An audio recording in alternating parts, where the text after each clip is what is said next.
Hello guys, എല്ലാവർക്കും സുഖല്ലേ? അപ്പം കേട്ടുകൊണ്ടേയിരിക്കൂ 3 ഡോട്ട്സ് വിത്ത് ഫാമിലി എന്ന ഞങ്ങളുടെ ചാനലിലേക്ക് എല്ലാവർക്കും സ്വാഗതം. അപ്പം ഇന്ന് എനിക്കാട്ടോ കുക്കിങ്. അപ്പം ഇതാണ് ഞങ്ങൾ അടുപ്പ് കേട്ടോ.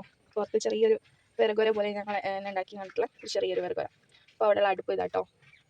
ഈ അടുപ്പത്താണ് ഞങ്ങൾ ചോറും കറിയും ഒക്കെ വെക്കൽ. ഗായ്സ്, ഞാനിത് അടുപ്പിൽ തീ മുട്ടാൻ വേണ്ടി പോകാൻ അങ്ങനെയാണ് കേട്ടോ. ഞാൻ തീ മുട്ടൽ നമ്മുടെ കല്യാണം കഴിഞ്ഞ് വന്ന സമയത്ത് ഇവിടുത്തെ അമ്മ പഠിപ്പിച്ചു തന്നത് അങ്ങനെ. 2 സൈഡിൽ ഓരോ ചേരി വെക്കുക.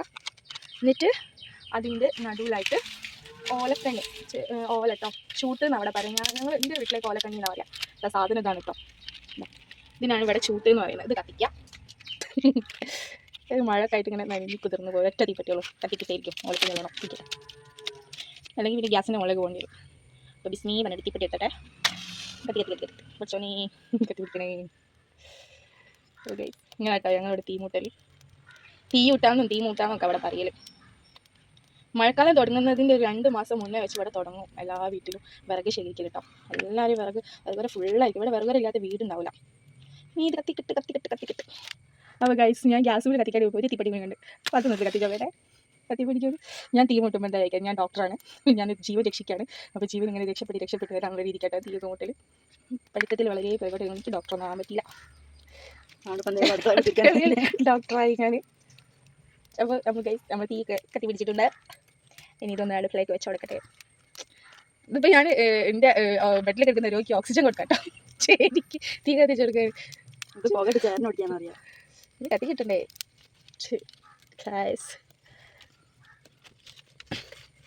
ഞാൻ കല്യാണം കഴിഞ്ഞ ഒരാഴ്ചനുള്ളിൽ തന്നെ എല്ലാ പണികളും പഠിച്ചിട്ടുണ്ട് കേട്ടോ. എൻ്റെ പൊന്നാലെ നാട്ടിക്കത് തീ ഞാൻ കത്തി എടുത്ത് ഇപ്പോൾ കെട്ടോ കേട്ടോ. അപ്പോൾ കത്തി പിടിച്ച ഓക്സിജൻ സെറ്റായി വന്നിട്ടുണ്ട്. ഇനി കുറച്ചും കൂടി ഓലക്കട്ടെ ചുട്ടട്ടെ. ഓക്സിജൻ സ്റ്റോറെ കൊടുക്കാൻ വെക്കാം. ഇനി നമ്മളെ ചോറിനുള്ള ചെമ്പ്. അതിലാണ് ഞങ്ങൾ ചോറ് വെക്കൽ. ഞാനിങ്ങനെ വെള്ളം പിടിക്കുന്നത് വെയിറ്റ്. അപ്പോൾ തീ കത്തുന്നത് കണ്ടോ ഗൈസ്? ഞാൻ കത്തിച്ച തീ കത്തുന്നത് കണ്ടോ? കണ്ടോ ഗൈസ്? ഇനി ഇതിൻ്റെ മുകളിലേക്ക് 2 മട്ടൽ വെച്ചെടുക്കാം. മട്ടല്ല അവർക്ക് അല്ലെങ്കിൽ മതി വെച്ചെടുക്കാം കേട്ടോ. ഞങ്ങളെ വീഡിയോസ് കാണുന്നത് തെറ്റിദ്ധരിക്കണ്ട. ഞങ്ങൾ ഈ അടുക്കള ലോകം മാത്രമേ ഉള്ളൂ. അതിൻ്റെ അപ്പുറത്തേക്ക് വരുന്ന പോവാറില്ല. അതുകൊണ്ട് ഞങ്ങൾക്ക് ഇങ്ങനെയൊക്കെ വീഡിയോസിൽ വരിക അധികവും. ഇതിൻ്റെ ക്യാമറാമാൻ എൻ്റെ ഇളച്ചി. കേട്ടോ. ഇനി ഞങ്ങളിത് കോയിൽ ഊതി കത്തിച്ചു. ഇനി ഇതിൻ്റെ മുകളിലേക്ക് ഒരു ചെടിയും കൂടി വെച്ചു കേട്ടെ. നമ്മൾ തീ കത്തുമ്പോൾ തീക്ക് കുറച്ച് ഫ്രീഡം കൊടുക്കണം. തീക്ക് എല്ലാ ഭാഗത്തു കൂടിയും കത്താനുള്ളൂ. എന്നാലും ഈ തീ കൊണ്ട് കത്തുക, അല്ലെങ്കിൽ പുക അടിക്കും. ഈ പുക വരുമ്പോഴൊക്കെ എനിക്ക് പേടിയാ വെച്ചാൽ ഈ പുകൻ്റെ മൂത്ത് ഇങ്ങനെ വന്നറിഞ്ഞിട്ട് കത്ത് പോയി. ഞങ്ങൾ പോയി ഫേഷ്യൽ ഒന്നും ചെയ്യാത്തതുകൊണ്ട് പേടിയാണ്. ഞങ്ങൾക്ക് കാരണവന്മാർ വണ്ടതുകൊണ്ട് സൗന്ദര്യമുള്ളതുകൊണ്ട് നമ്മളങ്ങനെ അഡ്ജസ്റ്റ് ചെയ്ത് മുന്നോട്ട് പോകുന്നു. ഓക്കെ ഗൈസ്, കണ്ടോ തീ കത്തുന്നത് കണ്ടോ എന്ത് ഉഷാറായിട്ടാണ് കത്തുന്നത്. അതിന് തീ കുറച്ച് ശരി നമ്മൾ വെച്ചോട്ടെ. 5 മിനിറ്റിനുള്ളിൽ ശരി സെറ്റാവും ഗൈസ്. അതിൻ്റെ ഇടയിൽ വാപ്പക്ക് കൂവെള്ളം കാച്ചാൻ വന്നിട്ട് കൂവെള്ളത്തിനുള്ള വെള്ളം അടുപ്പത്ത് വെച്ചതാട്ടോ. അപ്പോൾ ഗൈസ് ഇതാണ് കൂവപ്പൊടി കേട്ടോ. അതുകൊണ്ടോ ഇതാണ് ഇത്ര പണില്ല. കുറച്ച് വെള്ളം പച്ചവെള്ളമാണ് ഒഴിക്കുന്നത്. കുറച്ചും കൂടി വേണം. കുറച്ചും കൂടി വെള്ളം വെക്കാം കേട്ടോ. ഈ ഒരു പാത്രത്തിൽ കൂവപ്പൊടി. ഇനി നമ്മൾ ഇതിലേക്ക് തിളച്ചിരുന്ന വെള്ളത്തിൽ ഒരു ശർക്കര ഇട്ടു കേട്ടോ. അപ്പോൾ ശർക്കര മതി. തേങ്ങാപ്പാൽ ഒഴിച്ചാണ് ഇവിടെ അധികം കാഴ്ച വെച്ച് ശർക്കര മതി പറയാം. ഒരു നുള്ളുപ്പും. തീ നല്ലോണം കത്തുന്നുണ്ട് കേട്ടോ. വെള്ളപ്പം തിളയ്ക്കും. വെള്ളത്തിലേക്ക് തിളച്ച വെള്ളത്തിലേക്ക് നമ്മൾ നേരത്തെ കലക്കി വെച്ച കൂവപ്പൊടിയില്ലേ അത് ചേർത്ത് വെക്കണം കേട്ടോ. നല്ലോണം അരിക്കാണ്. അല്ലാണ്ട് ഇതിലുണ്ടാകുന്ന ഒരു തരം പൊടികളൊക്കെ ഉണ്ട്. അത് ഇതിൽ നമ്മൾ വീട്ടിൽ തന്നെ ഉണ്ടാക്കിയതാട്ടോ. ഞങ്ങൾ തന്നെ കുഴിച്ചുകൊണ്ടുവന്നേ. ഞങ്ങൾ തന്നെ റെഡിയാക്കി പൊടിച്ച് അരിച്ച് ഒക്കെ റെഡിയാക്കി വെച്ചത് കേട്ടോ. ആർക്കെങ്കിലും ആവശ്യമുണ്ടെങ്കിൽ കമൻറ്റ് ബോക്സിൽ പറഞ്ഞാൽ മതി. ഞങ്ങളിത് സെയിൽ ചെയ്യലുണ്ട് കൂവപ്പൊടി. അപ്പോൾ ഒന്ന് തിളച്ചാൽ ഓഫാക്കാം കേട്ടോ. നമുക്ക് തിളച്ച് ഓഫാക്കണേ. അപ്പോൾ ഗൈസ് കൂവൊക്കെ കാച്ചി വാപ്പം കൂട്ടിട്ട് ഇനി നമുക്ക് ഉച്ചക്കത്തെ കറിക്കുള്ള പച്ചക്കറി അറിയാം കേട്ടോ. അപ്പോൾ ഒന്ന് ബീഫാണ് ഉച്ചക്ക്. ബീഫ്. അപ്പോൾ ബീഫിനുള്ള ഉള്ളി ആട്ടോ ഞാൻ അരിയുന്നത്. ബീഫ് കാണിച്ചൊന്നുമില്ലല്ലോ. കാണിച്ചു കേട്ടോ. ഇതാണ് ബീഫ്. ഫ്രിഡ്ജിൽ നല്ല കട്ടാക്കി ഞാൻ വെള്ളത്തിൽ വെച്ചാൽ പൂച്ചൻ്റെ ശല്യം ഉണ്ടേ. ഇവിടെ വിറകര മുഴുവൻ നല്ലോണം കെട്ടാത്തതിന് കൊണ്ട് പൂച്ച വരും. അപ്പോൾ മീനും ഇറച്ചിയൊക്കെ കട്ടുണ്ടോ. അവിടെ ഒരു പൂച്ച ഉണ്ട്. പിന്നെ എങ്ങോട്ടും പോകില്ല പൂച്ച. ഞങ്ങളെ കാലിനിടയിൽ കൂടെ തന്നെ നടക്കുള്ളൂ. മറ്റേ കയറുന്നില്ല. ഞങ്ങൾക്ക് എല്ലാവർക്കും മാന്തൊക്കെ കിട്ടും. ഇതപ്പം ഇന്നും ഇവിടുത്തെ അമ്മ പൂച്ചനോട് മാന്തിട്ട് ഇഞ്ചക്ഷൻ വെക്കാൻ വേണ്ടി പോയതാണ്. എത്ര പറഞ്ഞു വെച്ചാലും ഇവിടുന്ന് പോകില്ല. അത് തക്കാളിയും കൂടി ഉണ്ടെങ്കിൽ തക്കാളി. ഇപ്പോൾ 2 ഉള്ളിയും 2 തക്കാളിയുമാണ് നമ്മളെടുത്തത്. ഞങ്ങളെപ്പോലത്തെ മരുമക്കളെ കിട്ടാൻ ഭാഗ്യം ചെയ്യണം. നമ്മൾ എത്ര പിശുക്കി അറിയാം ജീവിക്കുന്നത്. പക്ഷെ ഞങ്ങൾ 2 തക്കാളിയൊക്കെ ഇട്ട് അഡ്ജസ്റ്റ് ചെയ്തിട്ട് കറിക്ക് വെക്കും. തക്കാളിയൊക്കെ അങ്ങനെ വെച്ചിട്ട് ഇങ്ങനെ ഇടണം, നല്ല വേഗം വാടി കിട്ടില്ലെങ്കിൽ കുറേ നേരം അടുപ്പത്ത് ഇങ്ങനെ വെച്ചിരിക്കും. അപ്പം ഗൈസ് നമ്മൾ ഉള്ളി അരിഞ്ഞു കഴിഞ്ഞു, തക്കാളി അരിഞ്ഞു കഴിഞ്ഞു. ഇനി നമുക്ക് അടുപ്പത്ത് വെച്ച വെള്ളം നല്ലോണം പതിച്ചിട്ടുണ്ടോ അതിലേക്ക് അരി ഇടാം കേട്ടോ.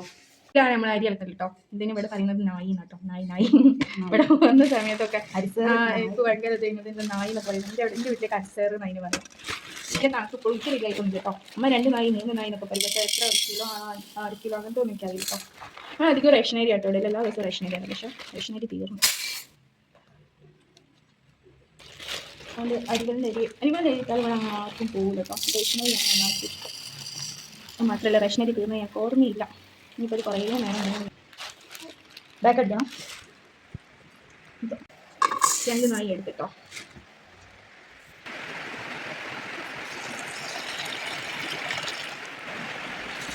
ക്ലിയറുണ്ടോ അറിയില്ല കേട്ടോ. ഇവിടെ നല്ല മഴയാണ്. റേഷനരി ആണെങ്കിൽ ഞങ്ങൾ നല്ല തിളച്ച വെള്ളം കൊണ്ടാട്ടോ കഴുകൽ. ഇത് പിന്നെ അരികളുടെ അരിയാനെ കൊണ്ട് പച്ചവെള്ളത്തിലായിരുന്നു. പറഞ്ഞു നമുക്ക് ചെറുപ്പത്തിലൊക്കെ മരിയൊക്കെ കാണുമ്പോൾ എന്തൊരു പൂതിയേറി അരി കഴുകാനൊക്കെ. എനിക്കാണെങ്കിൽ നോക്കി ഇങ്ങനെ പിടിച്ച് ഇങ്ങനെയുള്ളതൊക്കെ കല്യാണം കഴിഞ്ഞ് അരി കഴുകി ഇപ്പം മടുത്ത് ഇപ്പം ഇതിന് എങ്ങനെ കഴിച്ചിലാവാന്ന് നോക്കി ഇരിക്കുന്നത്. എന്നും അരി കഴുകലായിട്ട് അരി ശരിക്കും അതുള്ളല്ലേ. അരി ഇതാ കഴിഞ്ഞ് നമുക്ക് അടുത്തേക്കിടാം. വെള്ളം നല്ലോണം ചൂടായി കേട്ടോ. അപ്പം നമ്മൾ അരി എങ്ങനെ ആടുന്ന നോക്കാം. ഇതൊക്കെ ഇവിടെ ഞാൻ വന്ന സമയത്ത് ഇവിടുത്തെ അമ്മ പഠിപ്പിച്ചു കേട്ടോ. ഇവിടെ വെല്ലുമീൻ കൂടി ഉണ്ട് കേട്ടോ. പക്ഷേ ഓരങ്ങനെയൊക്കെ ചെയ്യണമെന്ന് പഠിപ്പിച്ചിട്ടുണ്ട്.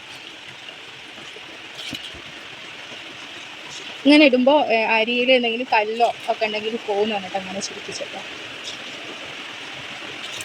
ഞാൻ ഇവിടെ വന്ന സമയത്തൊക്കെ എന്താ പറയുക ഒരു 6 മണിയൊക്കെ ആകുമ്പോഴത്തേക്ക് വൈകുന്നേരത്തെ എല്ലാ പണിയും വെച്ച് അകത്ത് കയറണം. ഒരു പ്രേതമൊക്കെ വരുന്ന ഫീൽ. 6 മണി കഴിഞ്ഞാൽ ഇവിടെ എന്തോ സംഭവിക്കുന്നില്ല. 4 മണി ആകുമ്പോഴത്തേക്ക് 5 മണിയൊക്കെ ആകുമ്പോഴത്തേക്ക് വൈകുന്നേരത്തെ പണിക്കുള്ള അടുക്കളയിൽ കുറച്ച് ചോറക്കണം, കറി വെക്കണം ഒക്കെ കഴിഞ്ഞ് അടുക്കളൊക്കെ നന്നാക്കി അടിച്ച് വാരിയിട്ട് വാതിലടിച്ച് മരുഭാഗം കൊടുക്കുമ്പോൾ അതിനെ കാത്തു കയറണം.